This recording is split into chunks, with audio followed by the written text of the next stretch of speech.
Please welcome to the virtual stage. Today we have Marianne Talbot. She's the Chief Marketing and Business Development Officer at Bailey and Glasser in the DC area. And Brittany Dubois, so nice to have you back again, Brittany. She's the Content Marketing Manager at PlayPlay. I'm going to turn it over to you two, and I'll see you for some Q&A in just a bit. All right, thank you so much. We're going to go ahead and actually get started since we are sending a recording for everyone, and might as well just get our few housekeeping things done first. So again, my name is Brittany Dubois. I've been in the content world for quite some time now. Essentially, my background is in writing. I'm an author. I wrote a video game. True crime was my beat when I was in journalism for a bit, and a content professional for about 7 years now. So stories are my whole thing. Currently, I'm a content marketing manager for North America at PlayPlay, meaning today I'm leading our content efforts to essentially help companies take video to the next level. And then real quick, for those of you who do not know about PlayPlay, we're the leading video creation platform for enterprise marketing and communications teams. So at PlayPlay, we basically believe that anyone can be a communicator and storyteller. Our goal is to remove all the barriers of video creation by offering a really simple, intuitive platform. No editing experience required, which is the really big part of what we do. And we provide just a full suite of editing features to help you create these studio quality videos in minutes. That includes a lot of AI features, automated branding, one-click format stuff. We'll get into that later. But before we do, I do want to introduce Marianne here, who's very special to me, honestly. So Marianne, why don't you take it away for a moment, just so we can go ahead and get started. Oh, thanks, Brittany. So I'm Marianne Talbot. I am a lawyer. I'm an entrepreneur. I'm a coach. I'm an author. I'm a former law professor. I'm the mom of a Generation Alpha teen, so that's a big learning curve. And I'm the Chief Marketing and Business Development Officer of Bailey and Glasser, which is a national law firm. We do everything from litigation to corporate work to IP to startups. We do tons of different pieces. So I'm basically taking all of that experience, and also as an entrepreneur, I have 2 educational platforms I'm building. And in all of those areas, I'm using PlayPlay. And I'm not a tech person per se. So I'm taking 30 plus years of experience and kind of drilling down and coming to you with really 3 main topics I'm going to talk about in a minute. And I'm going to also give you a really amazingly cool and inspirational action step homework assignment if you're game. So thank you for having me, Brittany. Awesome. Thank you. And with that, I'm going to go ahead and get into our agenda for today real quick. It's pretty straightforward. We got a lot of stuff to share. We're first going to go over some of the trends in video for 2025. We're then going to go into some strategies and inspiration for how to approach creating short-form video today. Then we'll hit on some key metrics to track. And then finally, we'll share a few tactical video creation tips for B2C and B2B companies, because we love you both, and also just how to get started. So I will dive right in. But before we do have the live chat on, which is great. We're really excited about that. If you could just drop in the chat right now, what challenges do you face as a marketer when creating or strategizing video content? Please feel free to use the chat throughout this entire presentation so that we're all just here sharing ideas and sharing our woes, honestly, because it is hard to keep up with everything that's going on. So please feel free to use it. I'll take a look every now and then to see what you guys are saying. But again, what challenges do you face as a marketer when creating or strategizing video content? Ideally, we're going to handle a few of those today. There's so much to talk about, so I will keep going, but I'm already seeing very relatable challenges, and time is a big one. So that's really good to, not good to hear, but good that there are solutions for that. So we will dive in, but thank you for sharing. So a little housekeeping first. The title of the webinar today is Convert Like a Pro, but I want to make it very clear that conversions are very much different for everyone here. It's based on your goal, right? So real quick, a clarification there. Conversions can mean a lot of different things to us for a lot of different types of companies, industries, and brands. Just remember, it is any action taken by a prospect or visitor that aligns with a goal that you've set. So if you look at your top of funnel up here, that could be clicking on an ad, visiting a website. You can have over here, middle of funnel, which is filling out a contact form or signing up for a webinar. Hello, everyone, you're here. Yay, you converted. And then the bottom of funnel here, which is making a purchase or scheduling a demo. So remember, all of these are different examples of conversions, and video can help you get there, or it could be essentially a means to the end or the actual end, because sometimes even watching a full video is a conversion for you because maybe that person's never heard of you before and now that they're seeing this. So just wanted to quickly clarify that so that we know what we're talking about. And we'll dive right into those trends. So first of all, video wins as the top content format, and I have a few numbers to kind of drill that in. We first have here, so 52% of people say they're more likely to share video content than any other type of content. The next one here, 90% of a message is retained shared in a video versus 10% when shared with text. So you're seeing that video is memorable. And the third one here is it's in demand. 89% of consumers confirm they want to see more videos from brands. That means it is in demand. So these are three things of like why video is winning today and why it's so important for us to talk about it right now. And I know there is a lot of drama happening with TikTok right now, but it is back, so it's still relevant and it's going to continue to be relevant, especially with its impact on culture and how people consume content. So I did want to run over this real quick. We all know that TikTok has revolutionized the digital content landscape and reshaped our expectations and kind of just how we've been seeing content and consuming that. And you've been seeing how it also influences strategies across different platforms. So if you look at my chart right here, you see that there are about 1.04 billion monthly active TikTok users today. That's about 12% of the global population. So the impact is undeniable. And this platform has trained audiences to expect short form, engaging, and high impact video content.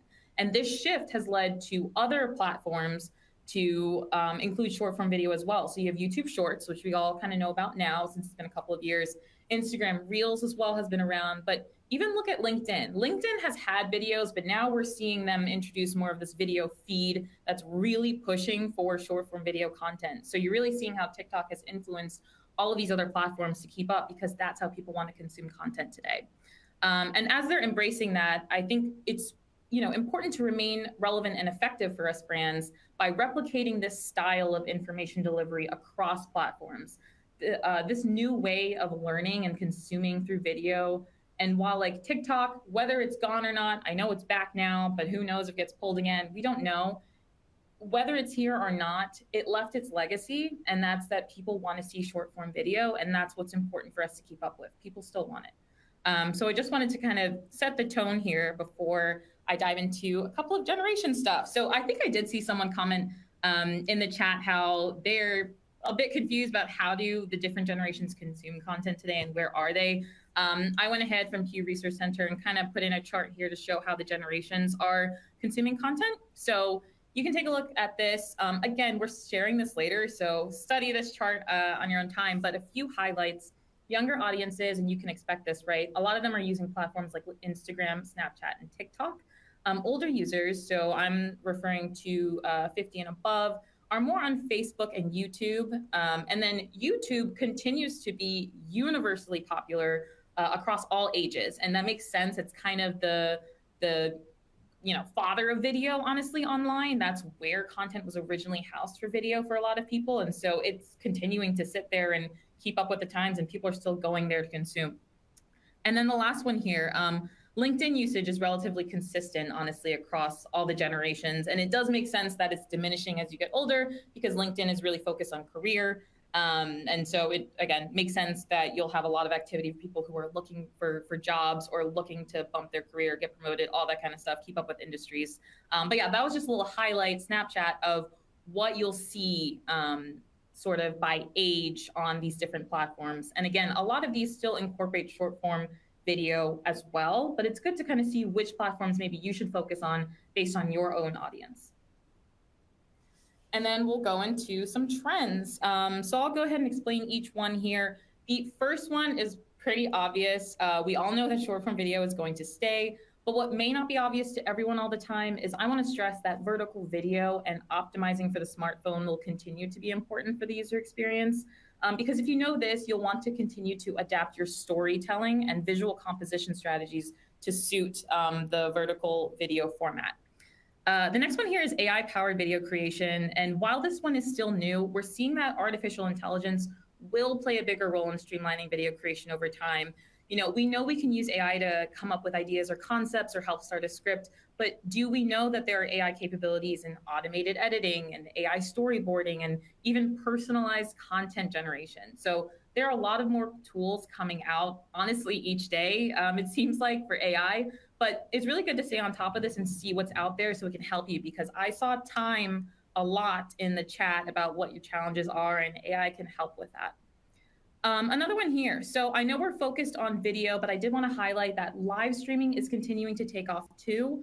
That being said, I think this serves as a good opportunity to repurpose those recorded live streams into bite-sized content as well. So if you plan on going live, make sure to record and see what other content you can get out of that. We love content repurposing here. The next one here we have is going to be about authenticity and spontaneity, which Marianne will be talking about in a bit, so I don't want to steal her thunder, but we all need to know that this is something that's going to continue to be just really, really important. And it's something that's sometimes hard to define, because what's authentic to me versus what's authentic to Marianne versus any of you is different, and it's based on your brand and what your brand cares about. So I'll go into that in a bit, but I'm going to move on to silent viewing. So another one that people overlook a lot, but we are so conditioned to scroll through video on our phones that we do it in silent mode. So let's keep that in mind when we try to make a video watchable for that person who's stuck on the A train. I'm in New York, it's very cold, so they're stuck on the A train, or they're waiting for their appointment to start or something. The next one here is hyper-personalization or hyper-locality. So this one is becoming more and more possible because of tech today. We're going to see a major hyper-personalization or hyper-focused targeting in video. These are those persona-specific videos that address pretty unique needs and pain points that don't relate to everyone, but it essentially helps you hit home for very specific people, but that still can help you convert them, and even more so because they feel like they're being spoken to. So we're going to see that type of content on the rise, and that's that growing emphasis on community-focused and locally relevant video content. And the last one is less hinged, more raw. So if you're on TikTok, you may be more familiar with these terms. But what does that mean? In blatant terms, I'm in agreement with Hootsuite. They released a study, but we're going to see more brands producing unhinged content, or at the very least, being a bit less focused on brand consistency in order to push some creative license and give people that randomness that social platforms conditioned us to today. Again, there's a lot of different ways to interpret that, and what's appropriate for each brand will vary. These are general trends that we're seeing, and that we're going to probably continue to see in 2025. And that being said, I'm going to soon hand it off to Marianne to get into one really important part of what I talked about, and then we'll also get into some video strategies and inspiration. But to kind of set a framework for this, and again, feel free to use the chat here. What do you all think is at the heart of any solid video strategy today? Marianne, I will let you take control for a bit here, but the chat can continue to share their video woes, because I still see people talking about what they're struggling with, which is great. Keep expressing yourselves. Marianne? Thank you, Brittany. So what I'm going to talk about now is really how do we connect with the people that we are trying to target for our work. So at the heart of any solid video strategy really are two main pieces. And I'm going to talk about, these are two of my favorite quotes that I talk about when I teach or when I coach anyone. But Maya Angelou, so she said, I've learned that people forget what you said, people forget what you did, but people will never forget how you made them feel. And isn't that the truth? When you go anywhere, you see a video, you have a meal, you remember how people made you feel. Were they happy to see you? Did they greet you? Did they elevate you? Did you feel good? Or did you feel like in some ads, did they make you trying to make you feel bad to buy something? So notice how somebody makes you feel. And the second one is the brand. Your brand is what other people say about you when you're not in the room. And that's kind of how you make them feel.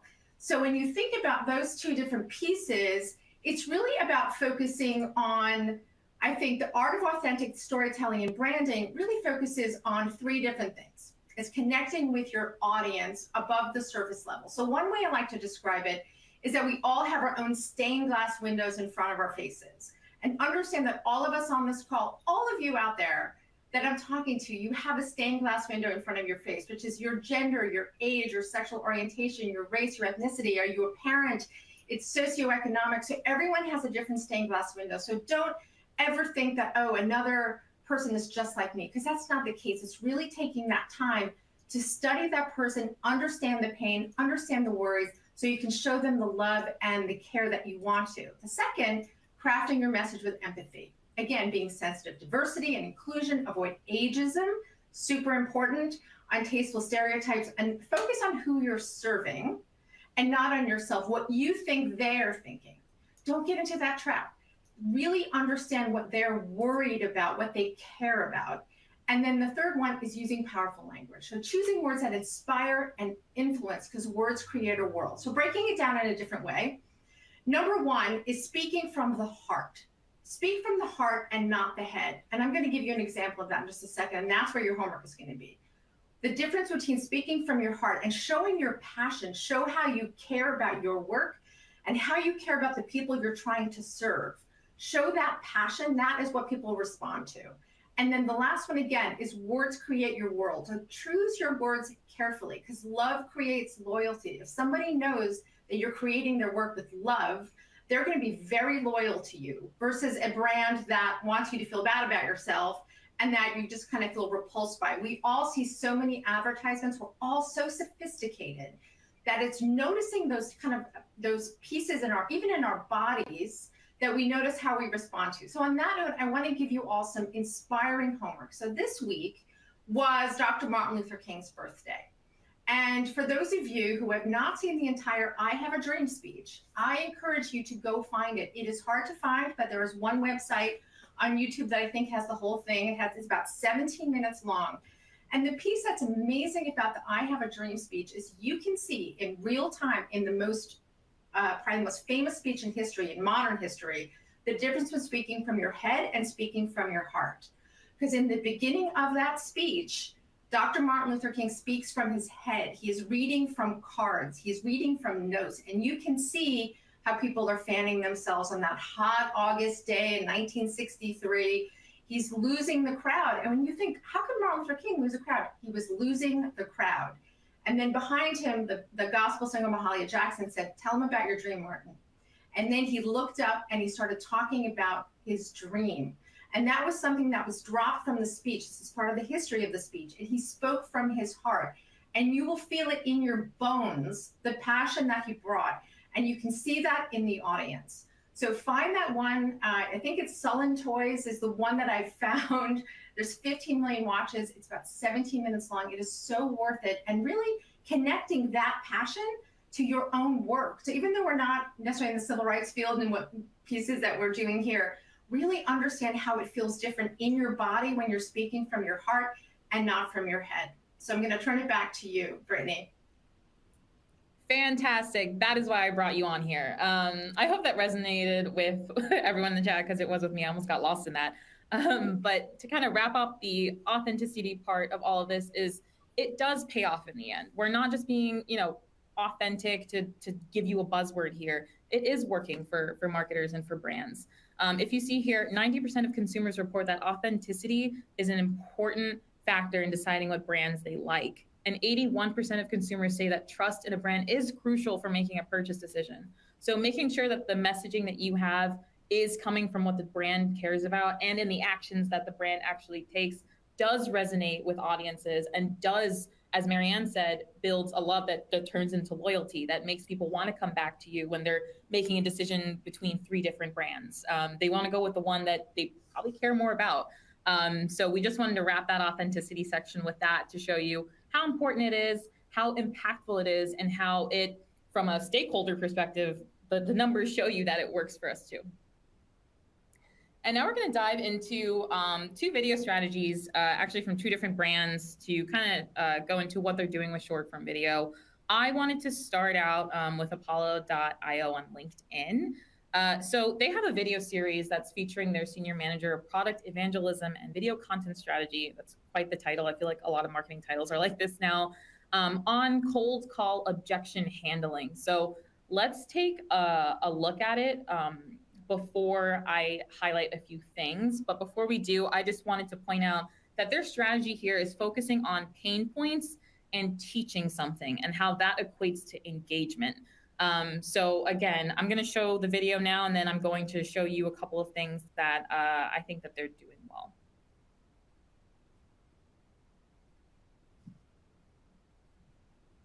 Oh, sorry, I'm in a meeting. No, they're not. This is cold call objection handling part 2. How do you handle, but I'm in a meeting? Oh, I totally get it. I'm calling you out of the blue. Is there a time later this afternoon you'd like me to ring you back? Or would you have 30 seconds right now to hear why I'm calling and just see if the conversation is even worth your time later? This calls out the obvious, but also gives them a choice. If they're bullshitting you, they might prefer the 30 seconds now, just to avoid another call. If they're genuinely busy, you could have a shot at a conversation later. Either way, I'm in a meeting is BS 95% of the time. So don't sweat it, don't take it at face value. Be kind but persistent. Happy hunting. Great. So a few things to point out here, and I actually kind of detailed things that I like. The video opens with a hook that any salesperson quickly understands. Then it offers a practical solution to the problem. The solution can be implemented right now, so there's this immediacy to it, and there's no need to download tools or sign up for complex software. You have a solution here. It's proving that the business is genuinely helpful and does not want to try to sell them something right at this moment. It's also good to note that the narrator mentions that this is a series and it's encouraging the audience to revisit their page for more information, and it could lead to a follow on social media as well. You're going to see as well, I think I really like that they use dynamic styled subtitles. That's making it accessible and fun to look at. It's optimizing for silent viewing. If you didn't have your sound on and maybe you didn't even hear the video, because sometimes that happens on this, it has all the subtitles there for you so you can follow the flow of what she's saying. And then one other thing too, it's very conversational. There's a casual setting. It feels really real. It feels like she cares about the issue and picked up her phone to start just recording this to let you know what's going on. And it's fast paced with really quick cuts. There's not much time where there's no talking happening. And that's how people consume content today as well. It's also how I talk just regularly in these webinars. I keep it going because I know you guys are all at work and I'm just going to keep giving you information. If we had more time, I'll talk slower. But this is the case that this is how people consume content right now. So I just wanted to share that video example. Again, this is a B2B company. So keep that in mind too, of how they've been presenting themselves and using LinkedIn as their platform to share this kind of information. And a couple of pro tips to follow that strategy as well as it relates to it. So, I want to highlight a few of these. One is being imperfect. You don't have to be absolutely Hollywood level kind of production style for your videos in order for it to be effective. You saw hers. You probably used her phone and just set it up real quick and got right into it.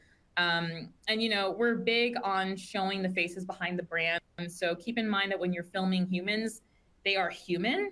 This means it's okay to show bloopers and jokes. This could actually make your content more relatable and entertaining. And PlayPlay is no stranger to that too. You can see that we have a few bloopers. I just put a GIF down there to show you that we like to keep those moments too. As I said before, making the video dynamic. There's a few ways that you can make videos more engaging. So having movement, using cutouts. For example, if you're featuring a client in a testimonial interview video, don't just show them, staring at you at the same angle the entire time. Cut to them walking into another room, engage with their colleagues in the office, even cut to them a little bit closer. Maybe you just got one long shot of them sitting there. You can always zoom in and zoom out and show just like different ways that you can have them on the screen to feel like it's cutting through. And then the last one too is you don't need to be extra with production. You don't need all this fancy Hollywood stuff. People are very accustomed now to consuming content a lot more casually. If you see with Notion, they're right at their desk where they work. And so there's just a lot of ways to show content today that doesn't have to be so polished and is pretty accessible. Now, I want to highlight the infamous Duolingo because when you think of unhinged on social media, you're probably thinking of that sassy green owl that threatens audiences across the globe to do their Spanish lessons, or in my case, Mandarin lessons. So a while back, we partnered with eTail, and they shared some really awesome insights from their own panel with Duolingo and their global social media strategist. So I wanted to share that in a moment, but essentially they are using experimenting as a way to gain new reach. So Duolingo is participating in niche trends to engage new types of audiences. I wanted to just highlight a few of those in a moment, but I want to just share this quote with you from their global social media strategy manager, and it's all about the momentum. So for us, it's about building an iconic brand that's entertaining people, and the growth will come. So their strategy, like I said, is experimenting and entertaining. And I'm going to show you a couple of examples of this because, again, they have the most random stuff and the most random partnerships that you think are just, where is this coming from? but it does help with some of their conversions. So I have 3 examples here.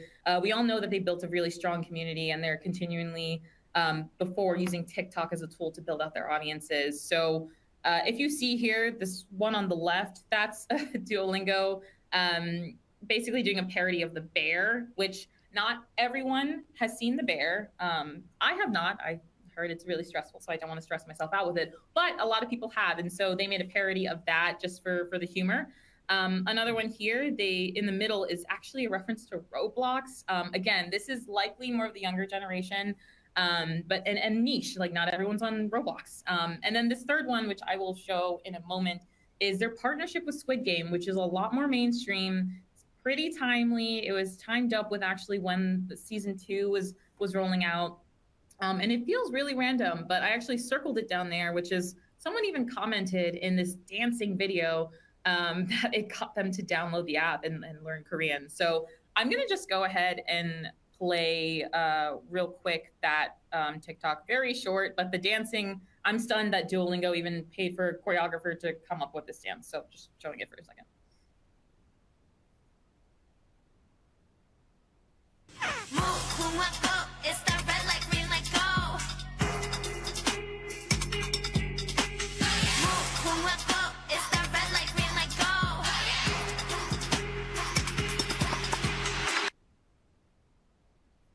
Again, just ridiculous. Like, where did this come from? Why is it so choreographed? But we're seeing that it worked. Actually, with this strange kind of TikTok that they did, it was actually genius because that they made it a dance. So TikTok, as you know, has been known to be a dance app. So you can imagine there's tons of duets and videos using the same sound and original dance choreo that they made. And you've got people tagging Duolingo and Squid Game and using the hashtag. So that's free shares. I'm glad you guys appreciate that clip. That's free shares, free amplification, free clout, free shout out. So they're all doing that because you got a bird in a suit dancing with Squid Game characters to really, really good choreography, honestly. So again, another example. Is this a B2B moment? Probably not. We're all from different industries again, like PlayPlay's B2B. So will you be seeing PlayPlay putting out a dance video of us? Probably not, but I wanted to show this as an example for people who this could be relevant to. And that's why I'm actually going to point out what Duolingo's doing on LinkedIn as well. So you can see a bit of the softer tones that they have here, less chaotic, but still has some chaos as well. So seeing them on LinkedIn, we're actually seeing more examples of executive and leadership advocacy, but also doing short form video as well. So for my B2B friends and perhaps just brands who are here with an audience that's not as heavy in Gen Alpha and Gen Z, I wanted to highlight these examples as well. So we have their co-founders talking about 2 very different subjects here. The first being the caption is about how the company profits and how they are still centered in their mission. And then the second one on the right here is simply just why the owl is green. Which ironically enough, it's because the CTO doesn't like the color green, which is really funny. But I'm just going to play the first one here just to show you a more serious moment with Duolingo where they just talk about being passionate about the company.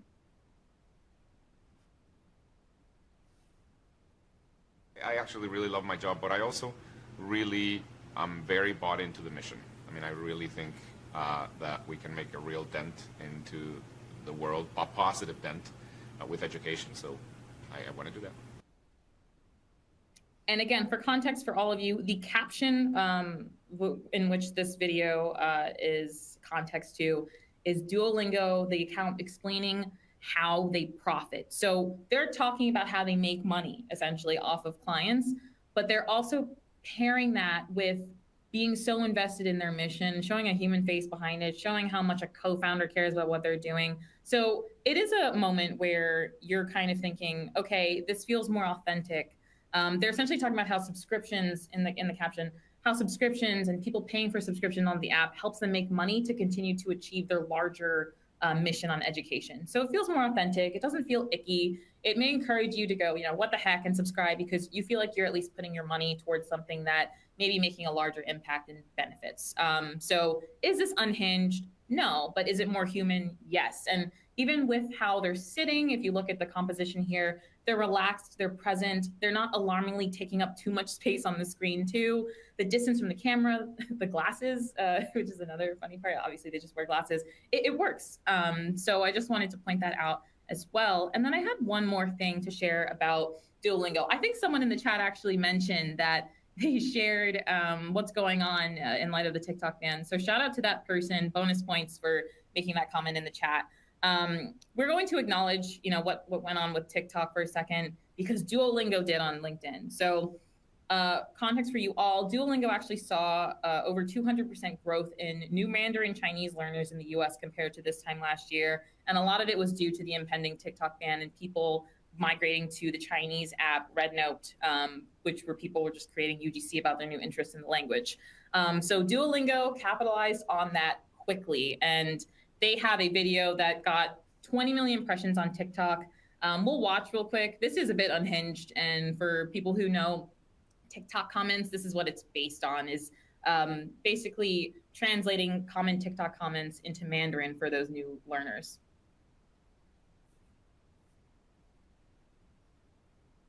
Mandarin phrases for beginners. Welcome, TikTok refugee. 欢迎羊斗难民. My Shayla. 太酷啦. Raw. Next question. 干，下一题. In the club, we all learn Mandarin.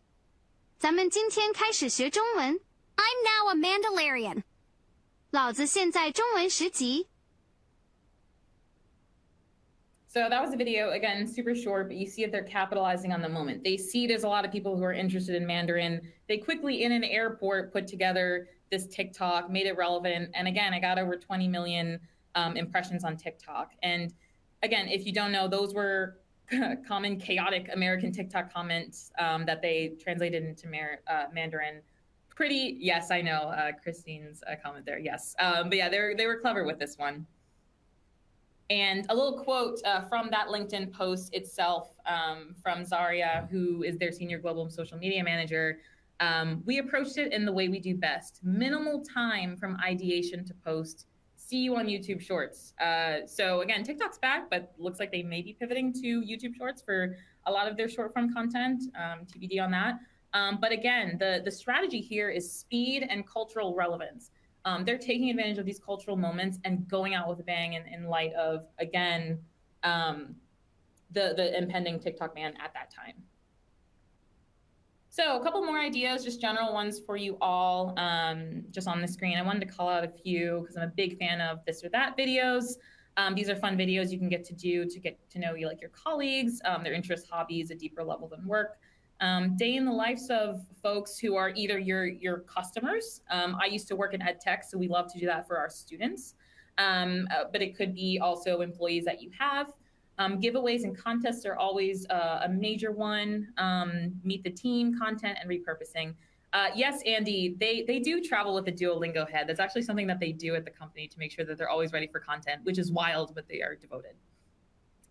And kind of after going through a lot of these tips and everything, I wanted to share just 2 examples of more, I would say, a bit more serious brands and how they approach short form as well and how it works for them. So my first example here is just a higher level view of the impact of getting aggressive with video. This is with Extreme Networks. So this is a client who doesn't necessarily fit the mold of going with vertical video or even a person talking in it.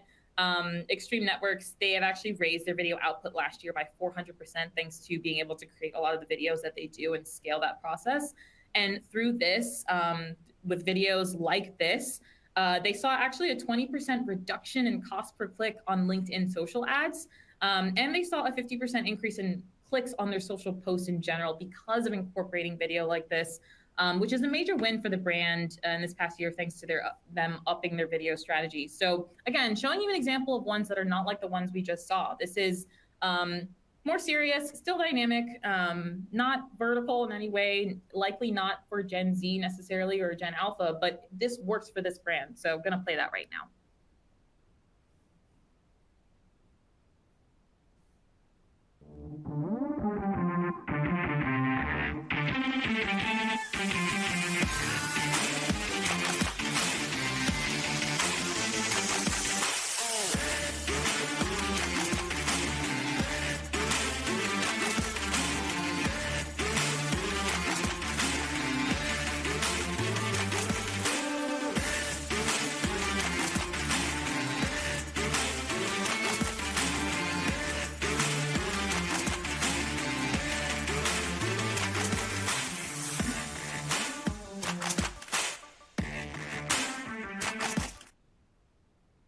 So that was an example. Again, totally different kind of brand, doing a completely different thing from what you've seen here, but showing you that it is effective for them. And then I have one more. This is Total Energy, is another client of ours. Just wanted to share real quick, again, example of a maybe not so, we have to call it not so sexy industry, and what they do as well on the different platforms. So this post that they had over 800 engagements on LinkedIn, which is a lot, and 48 reposts. And for them, this was an absolute win. So I just wanted to share this one as well, because again, if you see reposts and shares, it's a strong indicator of good content, which we'll go into metrics in a moment. So I'm going to just play a few seconds of this clip, but then we'll keep going because I have just more tips and everything to show you all.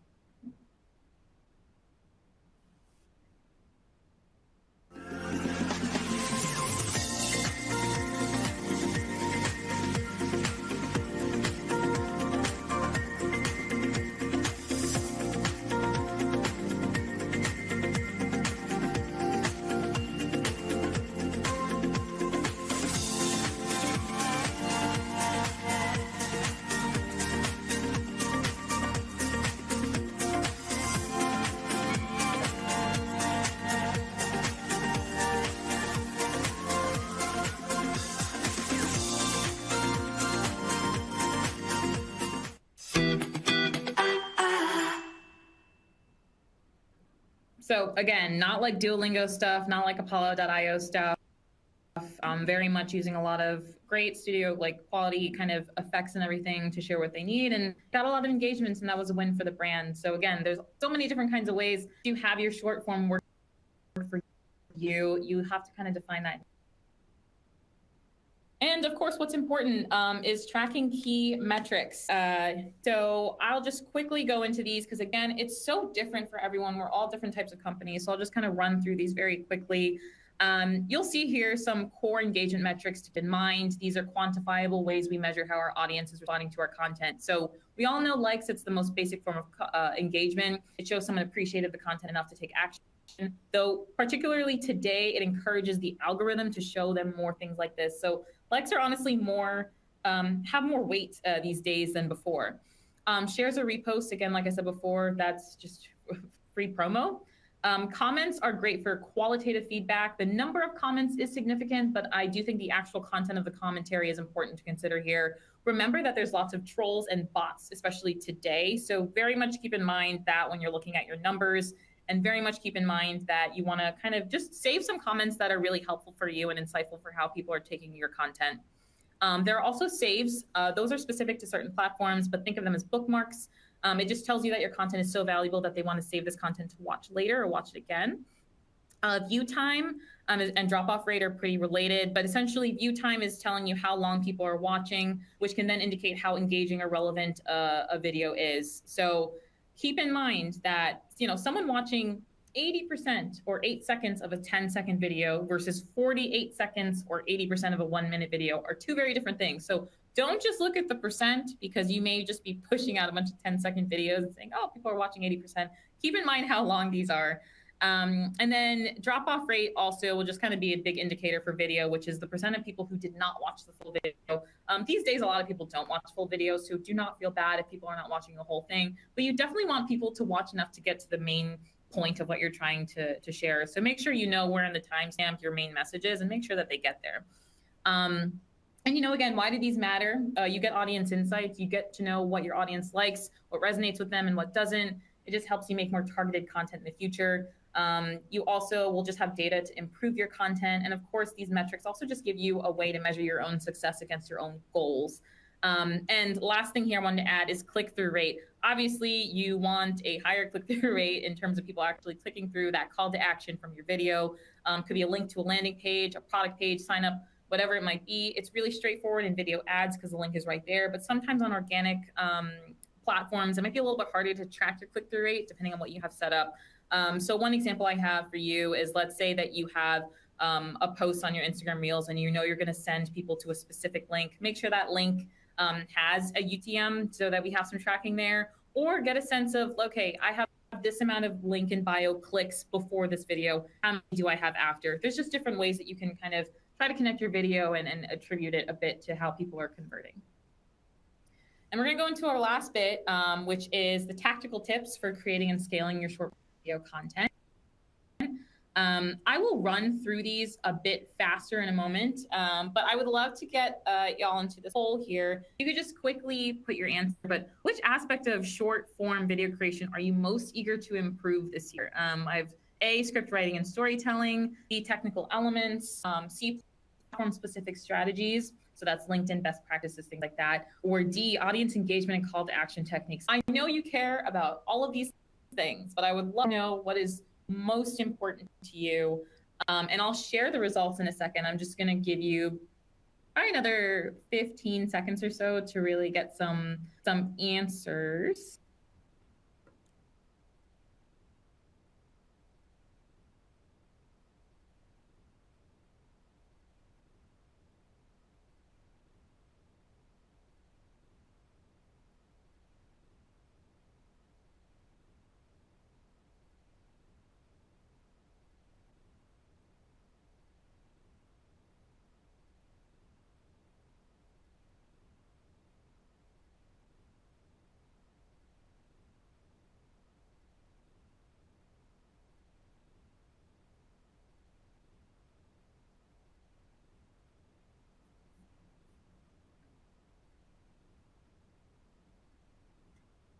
Oh, can you all see me? Sorry, connection. I shared the poll and then weird thing that you all can see me right now. You're back. Yay. You're back, Brittany. Oh, amazing. Yeah, as soon as I showed the poll, it like I lost everything. So the results may be a mystery. Thank you guys. Let me try to hit next. I'm going to go ahead and move on to our tips now. Yeah, sorry about any freezing. We'll try to clean that up. It was just right after that slide, things got weird. But I'm going to keep speeding ahead. You are going to get all of these tips after this webinar. We are running a bit out of time. That's why I liked to write more things on these decks than less, so that you can look at this later without any context and be like, oh, this is great advice. Awesome. I'm going to keep moving forward, but on the left-hand side, you see some B2B tips. On the right side, you see B2C. And you're going to see some overlap as well. So my example here is this next slide, which is universal video strategies. These are ones that you can take both B2B and B2C and everyone in between, just a bunch. And, you know, to highlight a couple of them, being authentic, having your hook, that first 5 seconds to shock, humor, teach, or impress someone, repurposing your longer videos into shorter clips for max reach, focusing on pain points, and testing video formats, because all our audiences take it differently because we're all so different. So again, you'll get this deck after, as you can really read into these, but I just wanted to make sure I went over our 5 steps to video success here. And real quick, this is essentially how can you kind of have this blueprint of the steps to video success that you can adapt within your team in-house. The first one, define your strategy. So you want to think about what you want to have videos for and how you want to measure your video success. There are tons of use cases for video, and it'll be smart to get started with a few and then roll it out. 2, involve the right people. So in the same way that not everyone in your team needs to create videos at the beginning, you know, for the start, you can work with an overseeable amount of people or simply by yourself, because a lot of us have to do that. And then you enable and train others to help you out. And they'll be the perfect enablers too when you scale your video creation process if you are deciding to scale. There's also 3 learnable skills here. These are the people who are on your video team. Just make sure they know how to script. AI can help you with that, obviously. Shooting setup and video storytelling. Not everyone who can write knows how to tell a story with video. And so making sure you study these things and go to these kinds of webinars to really ensure that you're telling the right story. The third one here is to choose the right tools. We'll dive into that a bit more, but essentially, what's your video creator starter pack? You want the right equipment, so that set that you have. But you also want some kind of platform that helps you out, what's best for you. And we'll talk about our platform later, but that's essentially something you'll definitely want to establish. Number 4 here is establish your collaborative workflow. So put together your guidelines. What does the validation process look like for all of this? Is an example of what it could look like in your org. And I just want to point out that AI can also help you in all these different aspects. So again, you're going to get this deck and you can really read into this, but I just want you to see it, that we have created sort of a basis of a workflow for you as well to remind yourself, oh, I need to make sure I do that before I get into this step. And the last one here is test and learn. Of course, you and your team or you yourself need to find out which formats work best and you test and learn. And that's why those metrics that I talked about before really come into play in terms of letting you know what's working, what's not working, what do I need to try next, and keep doing this process. And examples of formats to test, there are a bunch. I named a bunch of different tips and different kinds of videos that you can try, but these are just a couple of them just to keep you inspired and to think about all these different ways that we can tell a story. And that being said, because I got through the content, and as promised, I do want to run through the platform because we got really awesome questions about examples of video editing software and things like that. How are people keeping up? What are they using? So I'm going to go ahead and create a video on PlayPlay with you all and share my screen in a moment. But as I do that, feel free to fill out this poll as well if you'd like for PlayPlay us to reach out after the demo with more information. So you can hit yes, please. Or, you know, not right now, and you can just be added to our mailing list and you'll get a lot of comms from me and other folks who are actually in attendance right now. So that'll stay on your screen. Be sure to answer that so we know we can reach out or not to support you. But I'm going to go ahead and share my screen and we'll dive right in. Also, thank you all for being so responsive this entire time. Because when I when I lost connection, I almost freaked out. So it was nice to see people in the chat being like, "You're back, thank you." I really appreciate you guys. So we're gonna go ahead and dive right in. So right now, if you can all share, see my screen. Are we all good? Just want to make sure. Okay, I think we're good. Oh, good. No, not yet. No, you're good. Oh, we're good? Awesome. Yeah. Okay, great. Yeah, that's always good to check. So right now you're looking at PlayPlay's home screen. So you'll see this page once you've entered your login credentials. The first thing I want to do here is go to team settings. This is important, right? So we're going to first take a look at our branding feature. Consistency in branding is a top priority for our clients, you know, especially our larger ones with stricter brand guidelines. So immediately want you to see that you know, you're getting your preloaded branding elements into the platform, your logos, fonts, elements, all of that kind of good stuff, colors, of course. So that's going to create your set of guardrails no matter who's creating and editing videos on your team. It's ensuring consistency across all of your video comms. So I'm going to go ahead and hit home. This is always awkward because you can see some of the videos that I'm editing in my face right there, but we're just going to move on past that. We're back to the home page. There are 3 different types of ways that you can create a video with PlayPlay. So the first way is you can create a video from scratch at the top here. Think of it like creating a PowerPoint presentation, putting in your own content. Each screen is like a slide and you're building it one by one. You drag and drop your media, add your text, choose your style. I'm going to show you the editor in a moment. But the other option, the other way that you can create a video on PlayPlay is you can start with a template. So if you click templates, there's a lot of them. There's actually over 300 customizable templates. I'm going to go ahead and go to social media and kind of show you what's here. And we like to add a lot of new ones as well, so you can kind of see what's going on there. Example here is this one. We're calling it Dynamic Multi-Interview.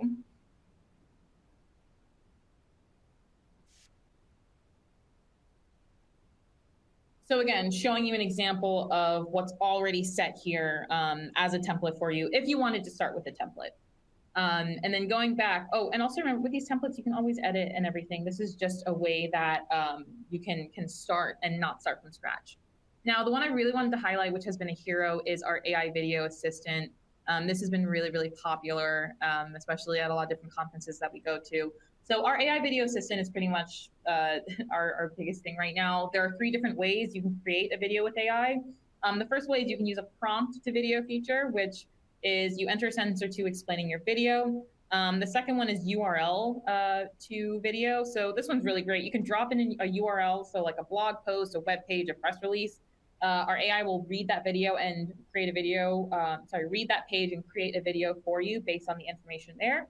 And we also have the same for documents. So you can drag and drop your PDF, PowerPoint, just like a regular Word document, anything like that. You can drop it, we'll read it, and the AI will also spit out a video for you as well based on the content that's there, as long as it's readable. So again, you want to put in a PDF and things like that have text.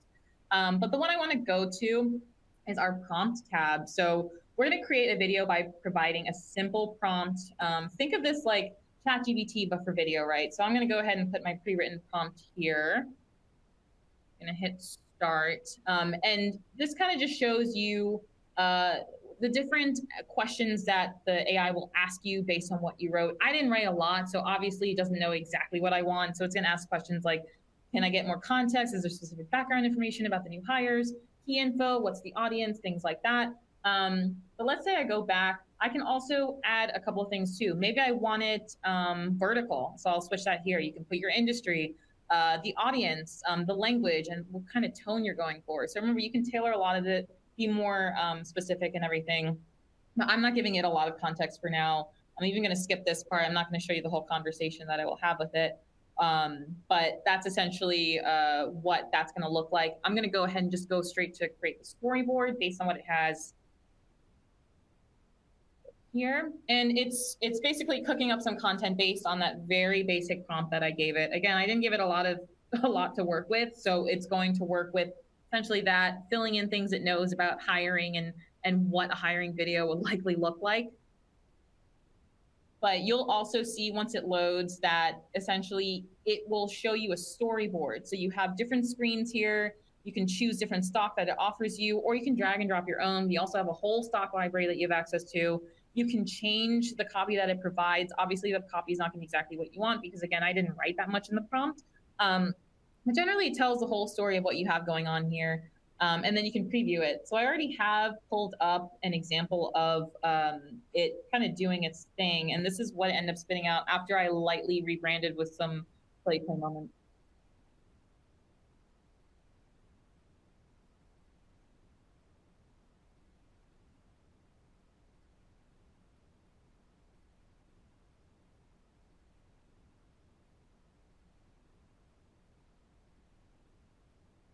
I'm going to go ahead and cut kind of towards the end here too.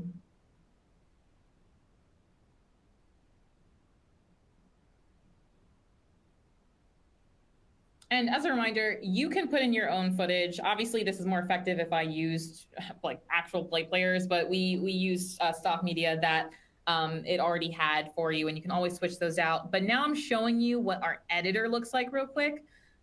So you're looking at it right now. Like I said, there's a storyboard here with different screens. You can swap things around. Look, the text is at the bottom. I could put it at the top now if I wanted to. Change the colors, change the background. There's our branding again, change the formatting and everything. So there's a lot here. We also have an audio library that's already a part of this as well. So you can choose any of these that kind of fit the mood that you're going for. Someone mentioned earlier about music. Music is huge, especially today when it comes to video. People love a good sound that they can hold on to and remember. So yeah, keeping audio is still very good. And yeah, you can see a lot of what's offered here. We also do have AI voiceover, which blows my mind up to today. If you don't like the sound of your voice, you can have our AI voiceover take your script and give you a voice for the video, which is really nice. So that's another example here. And then you can also just kind of mess with a lot of different things here. This is for people who are not video editors. I'm a pretty decent video editor. I've been doing it for years, but I love using PlayPlay for just creating my own stuff for my job. So again, it's really, really awesome to see kind of just accessible drag and drop kind of stuff here. And then a couple of reminders, we have a couple of tools here as well. AI clipping is new. You can take something like a webinar like today, give that to our AI and it'll cut it into highlight clips for you. So that's a new one that's really, really big for our clients right now. We have AI copywriting. We have an AI translator if you want to translate into a different language, AI subtitles, all that kind of good stuff. If you want to make a GIF, you can do that as well. A lot of different options here. But you know, if you're interested in learning more or speaking with one of our video experts, again, please vote yes in the poll. Hopefully you can still see that. And we'll absolutely be in touch. And if you're not interested, again, we'll just send you fun email comms. No pressure, but would love to talk to you more about the platform because it really is a game changer for a lot of the people that we work with today.